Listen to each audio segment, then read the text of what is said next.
বন্দে মাতরম, অন্ধভক্ত বেসরম। বন্ধুরা, এই যে আমাদের দিদিমণিকে সবসময় শুনতে হয় যে বিহারে বিহারে যেখানে মদ বন্ধ হয়ে গেছে, আমাদের পশ্চিমবঙ্গে মদের ট্যাক্সে চলছে, তার জন্য যত্রতত্র লাইসেন্স দেওয়া হচ্ছে। হ্যাঁ, বলে না, এই মানে অন্ধভক্তরা বেশি বলে। তো এই সনাতনী অন্ধভক্তদের একটা খবর দিই। তো অনেক আমি ভিডিও ভিডিও দেখেছি, কিন্তু বিশ্বাস হয়নি। আমি গুগল সার্চ করলাম।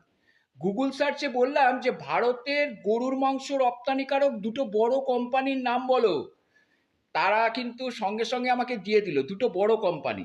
নাম হলো অ্যালানাসন্স প্রাইভেট লিমিটেড আর আল কবির এক্সপোর্ট। দুটো কোম্পানির নাম দিল।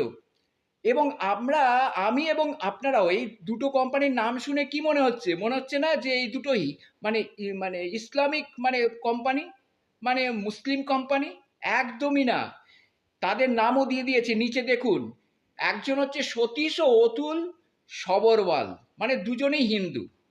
তো যেখানে গোমাতাকে পুজো করছে, সেই গোমাতার মাংস কেটে রপ্তানি করা হয় বিদেশে, এবং সেখান থেকে যে বিরাট অঙ্কের ট্যাক্সের টাকা আমাদের ভারত সরকার পায়।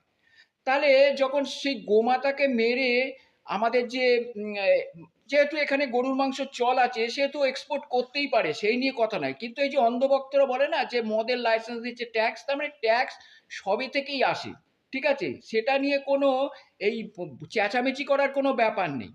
তার জন্য অন্ধভক্তদের আমি একটা কথা বলি, সেটা হচ্ছে, গাই हमारी माता है, इजराइल काट के खाता है, फिर भी मोदी इसको फादरलैंड बताता है, वंदे मातरम, अंधभक्त बेशरम।